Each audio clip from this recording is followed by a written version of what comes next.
आज आपण पचायला हलकं व पौष्टिक असं मिश्र डाळीचं पालकाचं गरगटं बनवणार आहोत। त्यासाठी तूर डाळ, चना डाळ, शेंगदाणे व असल्यास थोडी वालाची डाळ घाला, म्हणजे गरगटं मस्त चवदार बनते।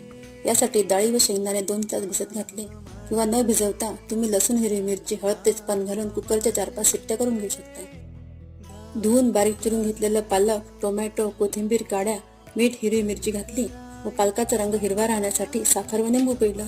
पालक शिजल्यावर मॅश करून शिजलेल्या डाळीत मिक्स करून घेतलं। फोडणीसाठी जिरं, मोहरी, कांदा, हळद, मीठ, ठेचलेला लसूण, जाडसर वाटलेली हिरवी मिरची, हिंग, धने पावडर, गरम मसाला, कढीपत्ता, बारीक चिरलेला टोमॅटो घालून डाळ व पालकाला फोडणी दिली। चव बॅलन्स करण्याकरिता गूळ घातला व थोडा वेळ झाकून ठेवलं। तडका पॅनमध्ये 1 चमचा बटर घालून जिरं, मोहरी व लाल मिरचीचा झणझणीत असा खमंग तडका दिला। गरम गरम भातासोबत हे गरगटं खूप छान लागते, नक्की करून पहा आणि चॅनलला सबस्क्राईब करायला विसरू नका।